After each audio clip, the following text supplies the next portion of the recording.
Christmas morning.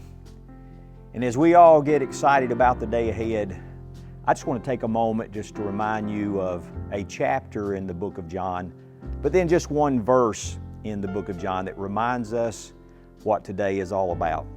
You know, in John 6, Jesus comes and He tells us that He is the bread of life.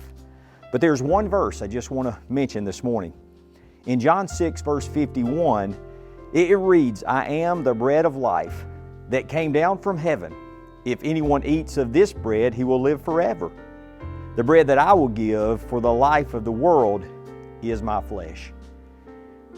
Just think about that for just a moment.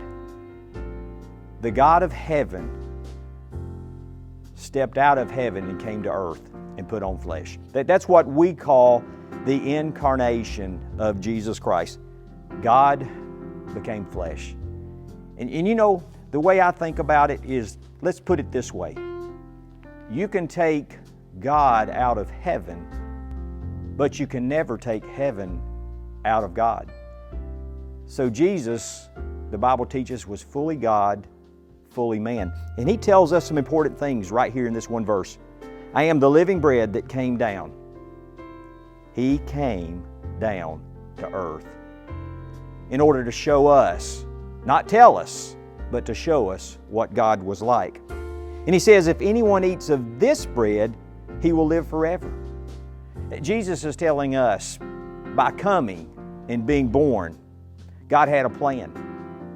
And we need to be a part of that plan. And He said, I will feed you, not these things that we seek in the world, but that God would be our sustenance, that God would feed us, that God would be the very bread of our life.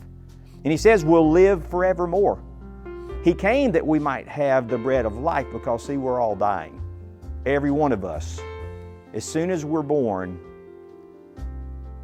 we're dead. We're dead in our sin, and that's why Jesus came.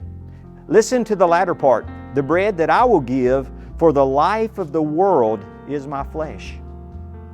This dead flesh, He came as the bread of life that He might give us life. And He's going to do it through His flesh, His body, meaning He died on a cross. Eventually He would. And by Christmas morning, we need to understand that He came that we might know His grace. Think about it. Grace, God's riches at Christ's expense. Jesus Christ laid down His life for you and I that we might move from death unto life. Ponder that today as you celebrate Christmas.